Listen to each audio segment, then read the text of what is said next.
Hello guys, Melky here. Thank you very much for watching this video.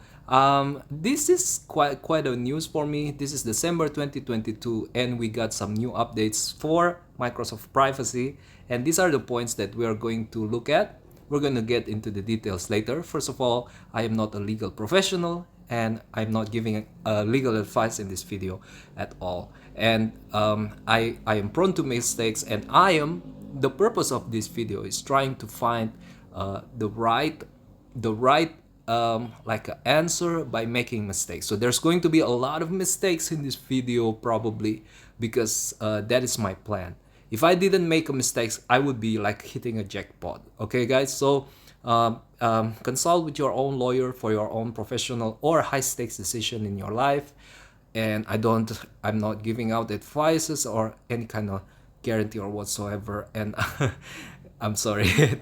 Let's go and start. We made updates throughout the privacy statement to correspond with changes that we're making to work towards compliance with US state privacy laws, and changed the name of the California Consumer Privacy Act section to US state data privacy.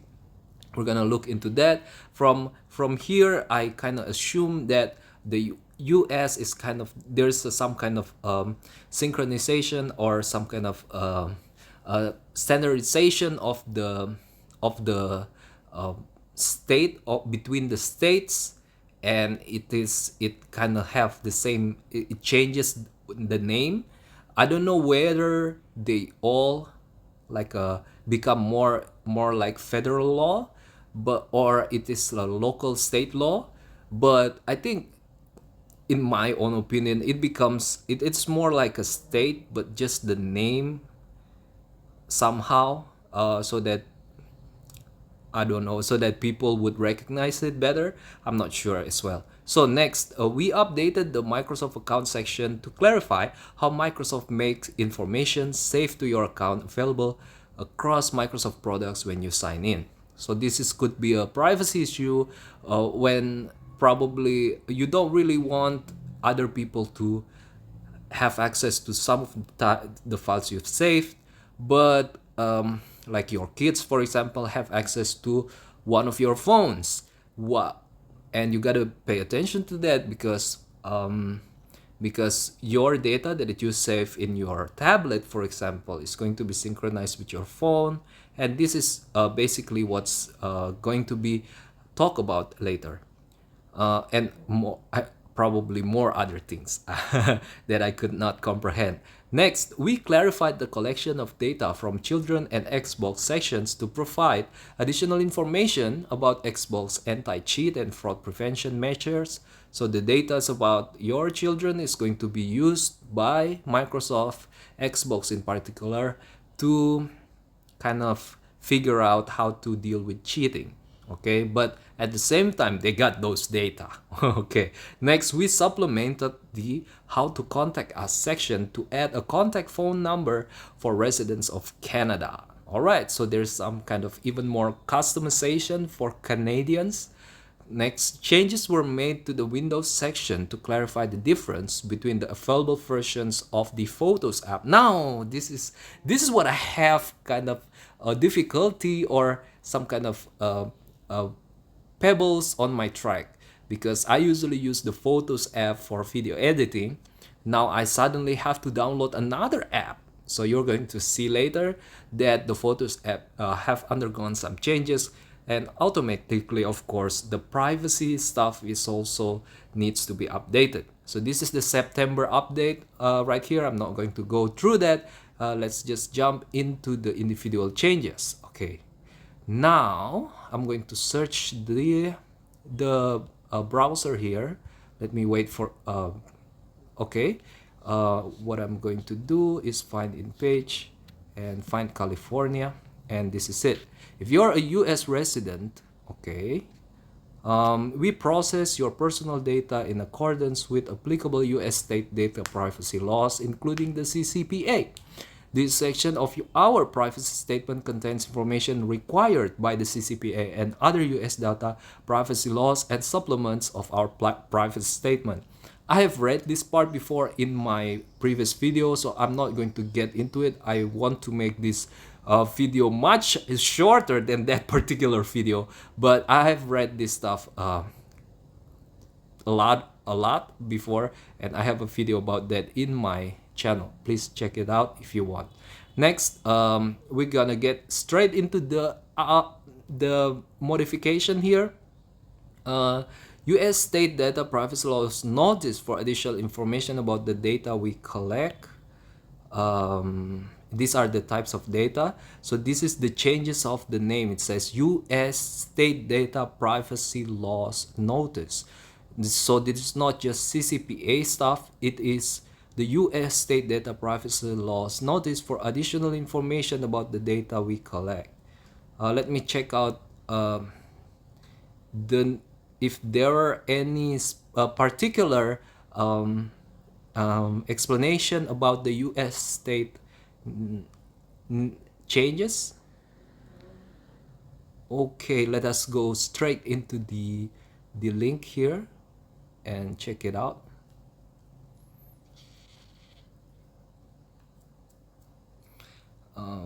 The California Consumer Privacy Act of 2018 became effective on January 2020 and in California, and then amended in November. California amended the CCPA for the 1st of January, so the beginning of next year. Okay, so please note that the rules implementing some of these laws have not yet been finalized. We are continuously working to better comply with these laws. The notice includes the following: transparency, control, and benefits to you.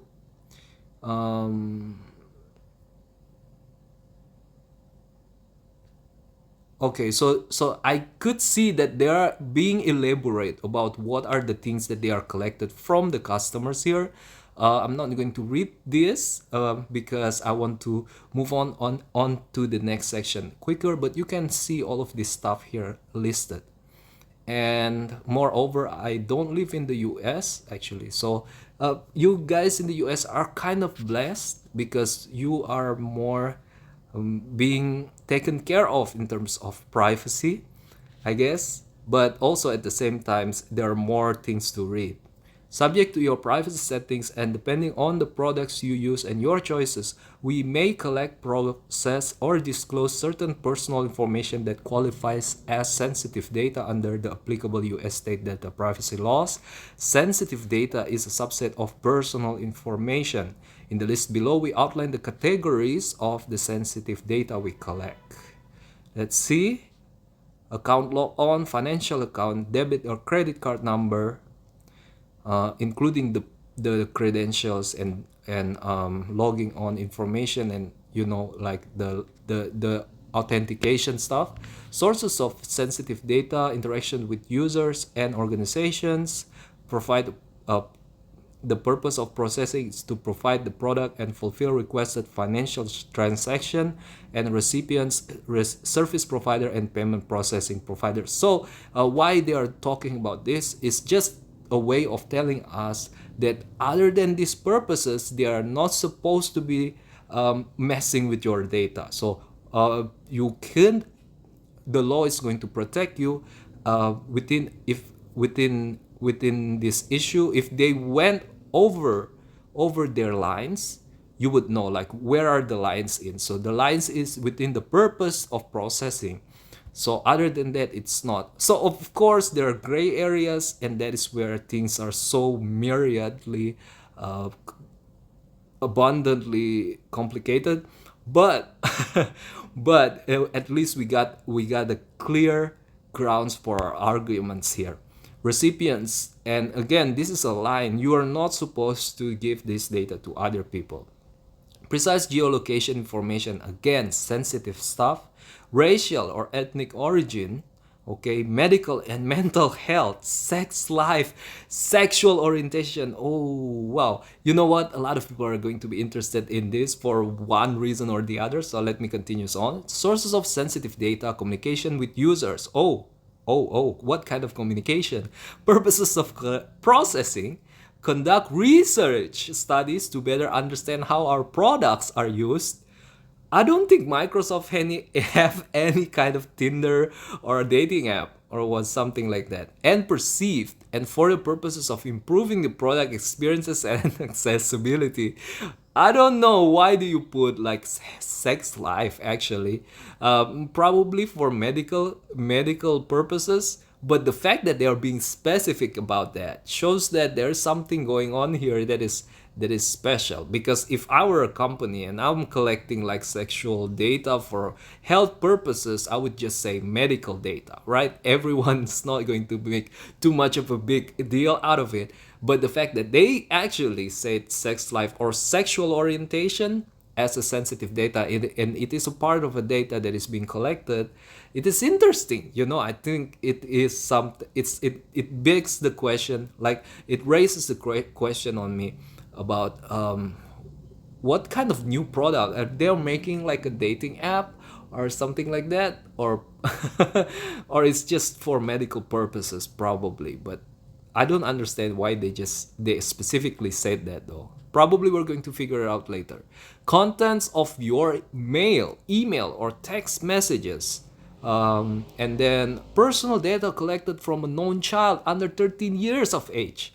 Like, I know it sounds really like, why are you collecting all of this data? But as Microsoft, it is inevitable because sometimes children interacted with you, or sometimes their voices went into Cortana, uh, and sometimes they played games, right? They browsed the internet, and it's kind of inevitable that you got some of those stuff. And then, while the bulleted list above contains the primary resources and purpose of collecting personal information collected from children under 13, we also collect personal information from the sources listed in the collection of data from children section of our privacy statement. We make this information available to consumers in the personal data we collect and the US state data privacy section of our privacy statement. I think this is what they are talking about. This is what I'm reading right now, right? How we share your personal information. You have the right to know if your personal information is provided to third parties. Okay, obviously, and they got like some kind of institution that are in charge for that. Sharing personalized ads. Yeah. Okay. The thing that is I think is it's new from this update is that there are these specificities, guys. Okay, name and contact data, demographic data, subscription and licensing data, interactions. So there's more elaboration here. I think that is good. And we do not sell your personal information. Whoa, I think this is a good information right here. You have the right to know whether your personal information is being sold. This is a great law, guys. This is a great law. I don't think this is available before. I would be interested if there were, but I didn't remember. I don't know. I could be wrong about this. You have the right to know whether your personal information is being sold. Guys, this is new. I kind of think like this is new. Your personal information is sold when it is provided with a third party for monetary or other valuable consideration for a purpose that is not a business purpose, as set forth in the CCPA or other US state data privacy laws. What do you mean? So if they sell it for business purposes, it wouldn't be under this category. What do you mean?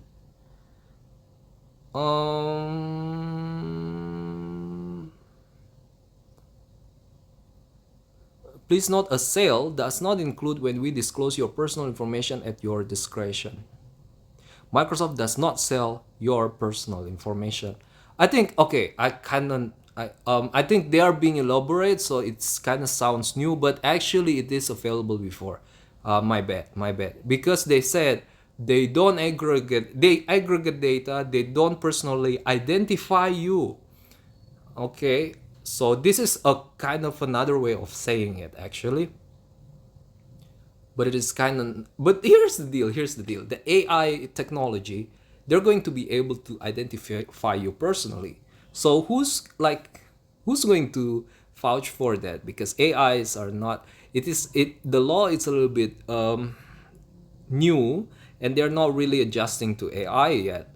And if I were to be asked to make a law in relation to AI, I'm going to be confused myself. I mean, Microsoft might own the AI, but when AI is kind of figured out by the algorithm they're trying themselves, they're figuring out themselves, um, they're going to identify you personally, for example. The question is, does the AI have the capability of reporting all of these algorithms, reporting all of these findings to Microsoft? And if so, then Microsoft probably is liable to delete all of this information. However, though, the, the AI could just kind of give out the results without giving out the source or the reasoning behind, the logic behind. and and maybe in a closed door, things like that. I'm not saying that without AI there are no closed door there. The possibility is always there. However, with the existence of AI, things are being more obvious. Not like things are being more abused. Do you know what I mean? And and like, I think it is not, for a lot of people, it is not about it is not about how do you prevent your data from being collected like that anymore. Even though you're supposed to be able to do that, but it is more, that is more attainable, is about how to monetize from all of those. Because like, if AI is kind of figure out how to make a better income out of your data, even though it is, you kind of say, oh, it is an aggregation or it is a personal data, but it is not being told to real human beings. Still, it's a contribution. And why are the people who contributed are not being compensated at all, especially if you make a lot of money? Okay. Next, control: right to know, right to correct, right to receive, right to delete. Okay. Know what specific pieces of personal information Microsoft has collected, retained about you over the previous 12 months. Inaccurate personal information Microsoft may have retained. Receive a copy of your personal information. Delete your personal information. Microsoft makes it easy for you to exercise your rights using your privacy dashboard. You can log into Microsoft account and view, download, or delete specific pieces of personal information Microsoft have collected. Okay, and there's the contact number. Right to limit use of sensitive personal information. Okay. Um, Perform the services or provide the goods, help ensure the security, short-term transient use. So this is the reason why they collect it. Okay, again, the line, guys, these are the lines that they should not cross. We do not use or disclose your sensitive data for purposes other than those listed above and permitted under applicable US state data privacy laws. Right to opt out of sale or sharing. Benefits to you, financial incentive. Okay, let's go. The CCPA and other US state data privacy laws allow businesses to offer consumers financial incentives for sharing personal information. For example, a business can offer a rewards program or provide a premium service to consumers as compensation for their personal information. Where Microsoft offers these programs, your participation is optional. If you choose to participate, your participation will be subject to any applicable terms and you may withdraw at any time. All right. Non-discrimination. U.S. state privacy laws prohibit businesses from discriminating against you for exercising your rights under the law. Such discrimination may include denying a good or service, providing a different level of or quality of service, charging different prices. The CCPA permits businesses to provide differing levels of quality or different prices where the business can demonstrate that difference is reasonably related to the value of the business of the consumer's personal information. Disclosure of privacy rights requests. The CCPA requires businesses to disclose the number of requests received. All right. All right. Request to view and delete. Okay. Determine whether someone is a California consumer. Okay. So Californians, you guys are awesome. Like, you guys are so, like, I wish I could be I could have some of these as well. I'm not being jealous though, or being envious, but it's just nice thing. It is a nice thing to have as well. Of course, if a law were to be made here in my own territory, I wish that it would be adjusted as well for optimally for our interest. Okay, let's go to the next one. For this one is particularly long. I think the other part is not going to be this lengthy. Wait, have I gone too far? Wait, excuse me, guys. Oh, my bad. Okay, the next one we're going to find Microsoft account section to clarify how Microsoft makes information safe to your account available across Microsoft products. Okay, let's go to that part.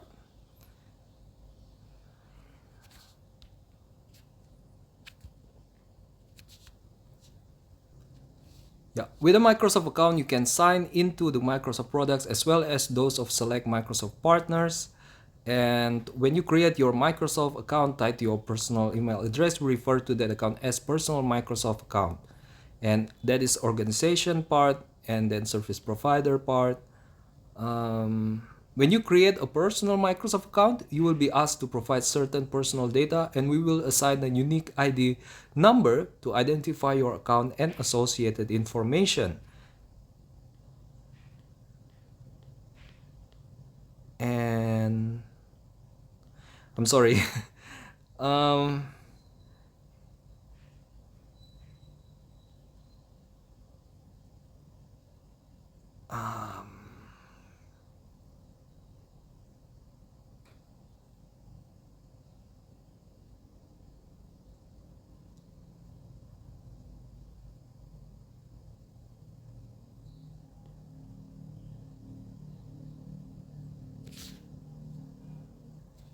guys, signing into your account enables improved personalization, provides seamless and consistent experiences across products and devices, permits you to access and use cloud data storage, allows you to make payments using payments instruments stored in your Microsoft account, and enables other enhanced features and settings.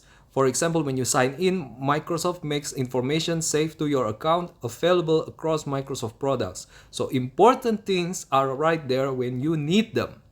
When you sign into your account, you will stay signed in until you sign out. If you add your Microsoft account to a Windows device, version 8 or higher, Windows will automatically sign you into products that use Microsoft account when you access those products on that device. When you are signed in, some products will display your name or username and your profile photo if you have added one to your profile as part of your use of Microsoft products, including in your communications, social interactions, and public posts. So the one that I wanted to warn you guys about this is our business owners, because you probably uses Microsoft Office, right? And you didn't use like professional, you use like just home office in your own account. So I suggest have a specific business email for that. Yeah, I think that is because your personal data is accessible then. And when you buy a new computer and you sign in using that account, just to activate your office or something like that, that new employee is going to access that, and you don't even really recognize or really familiar with that guy yet. So that is where problem could get problematic, or probably your kids have friends coming and they also kind of browsing through your account. So be careful about that. Next, Xbox is the gaming and entertainment division of Microsoft. Xbox hosts an online network that consists of software and enables online experiences crossing multiple platforms. This network lets your child find and play games, view content, and connect with friends on Xbox and other gaming and social networks. Children can connect to the Xbox network using Xbox consoles, Windows devices, and mobile devices. Xbox consoles are devices your child can use to find and play games, movies, music, and other digital entertainment. When they sign in to Xbox in apps, games, or on a console, we assign a unique identifier to their device. For instance, when their Xbox console is connected to the internet and they sign in to the console, we identify which console and which version of the console's operating system they are using. Xbox continues to provide new experiences in client apps that are connected to and backed by services such as Xbox Network and cloud gaming. When signed into an Xbox experience, we collect required data to help keep these experiences reliable, up-to-date, secure, and performing as expected. Right. So what kind of things that your child is giving out to Microsoft? I think their names, obviously, their nicknames, their passwords, their favorite games, favorite musics, their favorite movies, and but again, guys, not personally identified. Pay in mind because we've read that the first time. They're not personally identified. Okay, there is an aggregation. Yeah, but but also they are cooperating with different apps that they own and also third party, right?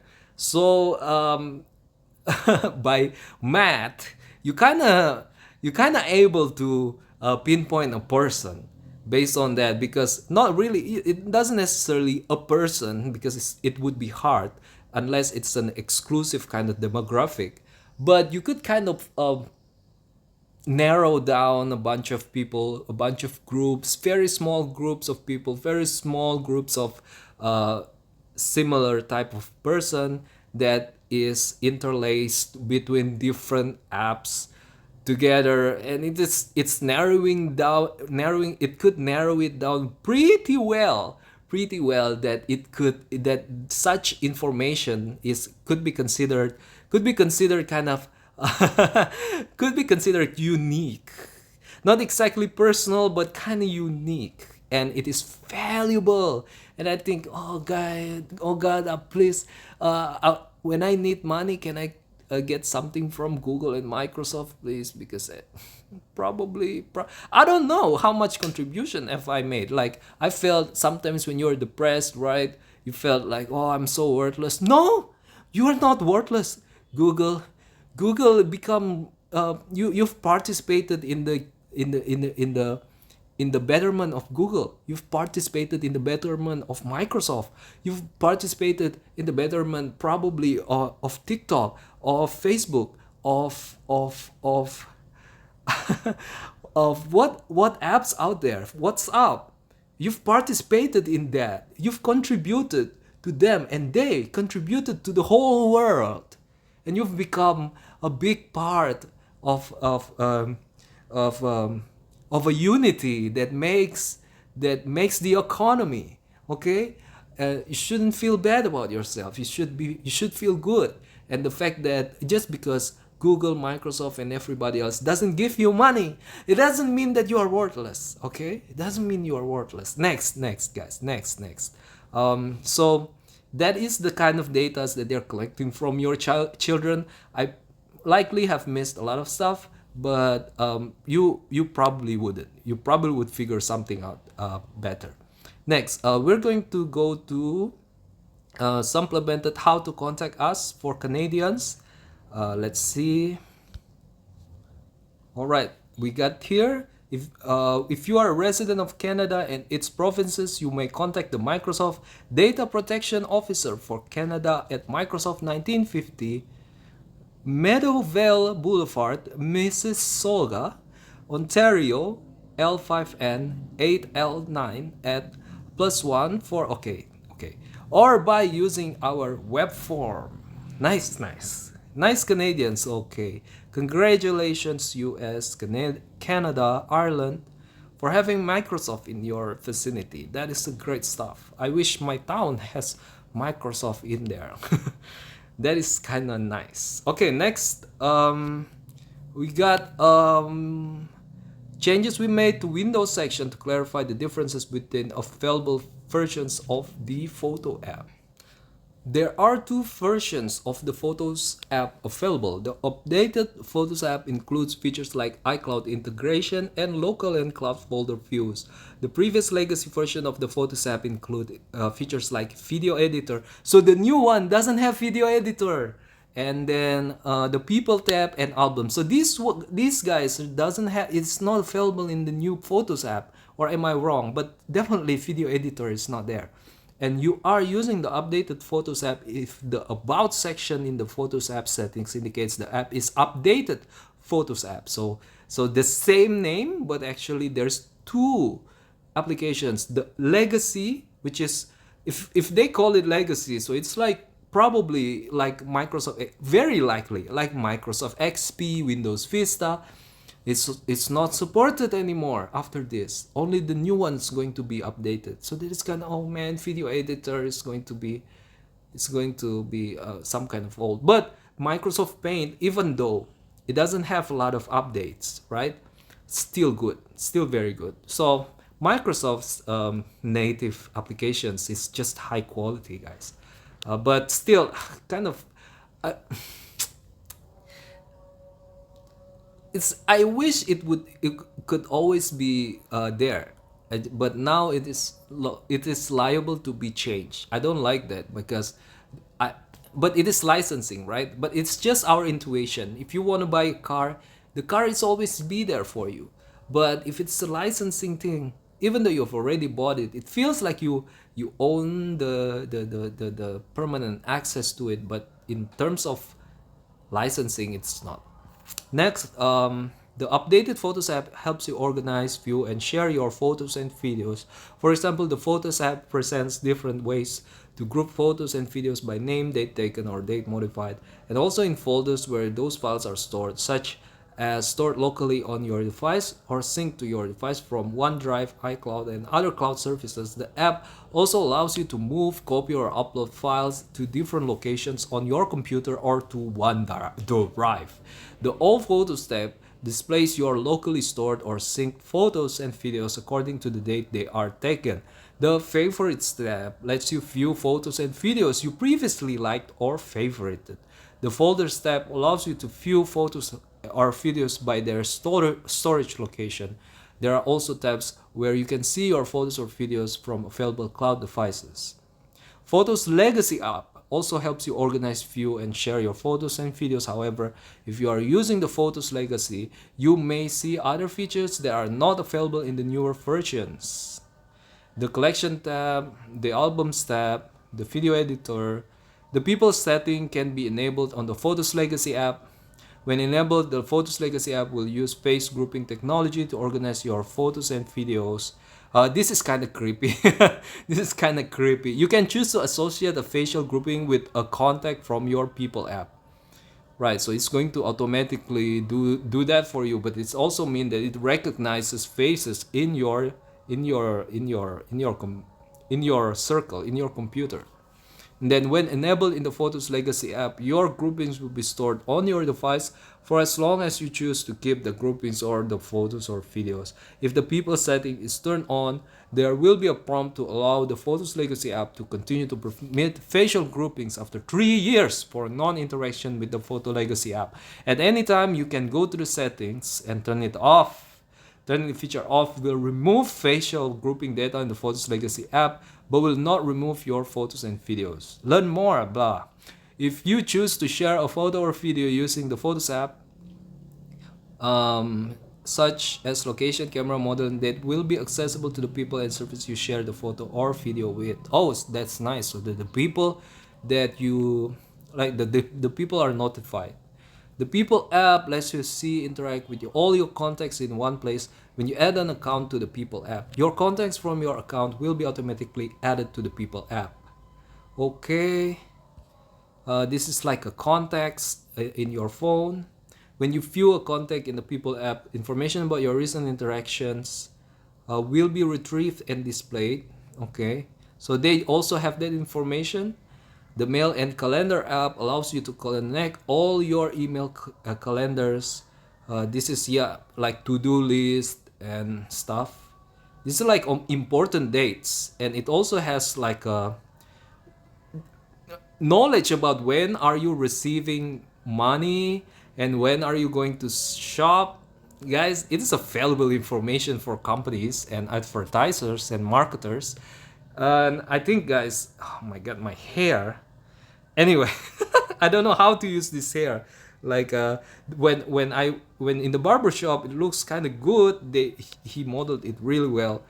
I don't know how to use it now. Anyway, if you like this, you got like mail, calendar, data. These are your messages narrative. I think this is beyond the Photos app already, right? Okay. They got all of this data. I know that they are not personally identifying it. Again, the AI though probably are personally monitoring it in order to provide AI kind of services.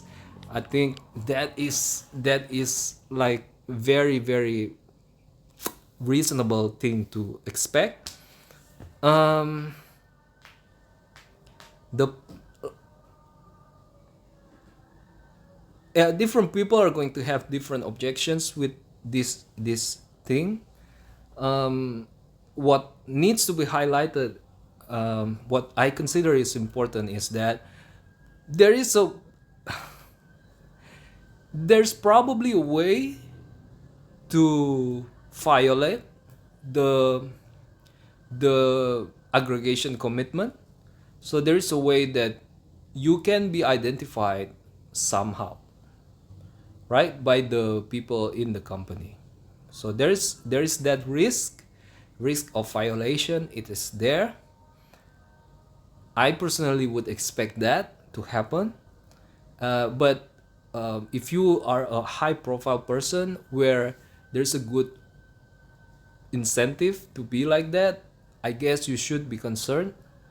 Um, in terms of the solution, guys, again, you have the right to monetize. I think that is the angle where we could kind of have a reason to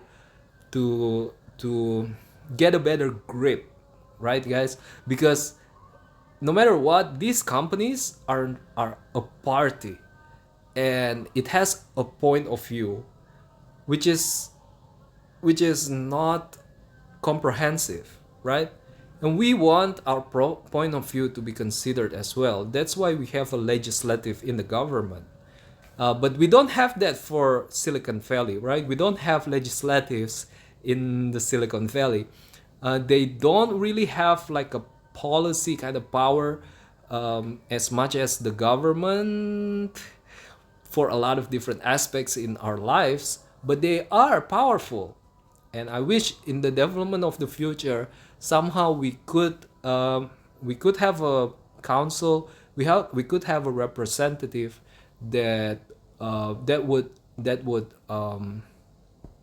it is only reasonable to have representative in those multinational companies and in those such big giants, where every move, every reverberation of their moves could really change our lives. Like for example, the photo app, if a person uses the video editor a lot and somehow suddenly it is no longer supported, it's easy to install the legacy photo app again, but what if, but they always have a right to change things around. And I think if you make a living out of that, that is not reliable, guys. That is not politically stable. And, and another thing is that I think this is another form of inflation. Like I said before, if you have a car, you always have the physical and you could always tweak that. But with the integration of software within the car, I think the value of the car compared to the relative value of the car compared to the car, let's say 40 years ago, this car is not really controlled by you. So I would reduce 50% of the expectation about the value of the ownership of the car. So if the car is $1 million, what kind of car is that? Let's say a car is like $100,000, right? the value is actually, you have to expect that it is actually a $200,000 car, right? Or no, a $500,000 car, but you only pay 100,000, but you only got the license instead of the ownership. I guess that is the right attitude, but a lot of people are not going to think like that because it is not intuitive to think like that. And if you have that uh, mistake, you're going to use that car as if you owned it, and you're going to invest based on that. And I think people needs to open their eyes that don't really do it like that. Don't really, you can't be like your parents or your grandparents in the way things are being set up right now. It is not 100% ownership, guys. It is a license. It is license. So be careful. Diversification is kind of hard with these powerful multinational oligarchs, because yeah, I guess like YouTube, for example, you're making a living out of YouTube. I guess the alternative would be Twitch. The alternative would be TikTok, but they are very different. And like there are no other power like Vimeo. Do you remember that? It could not be like an alternative to YouTube, but I wish Vimeo could be an alternative that is as powerful as YouTube, but no. Um, so if there are policy changes done by the people at YouTube that's going to be significant for your business, where are you going to go to? Where else are you going to go to? I think in terms of decision making, you really have to consider that now. That is the difference that we got from previously, from where these factors are not in. Diversify, figure it out. Okay, guys, thank you very much and goodbye.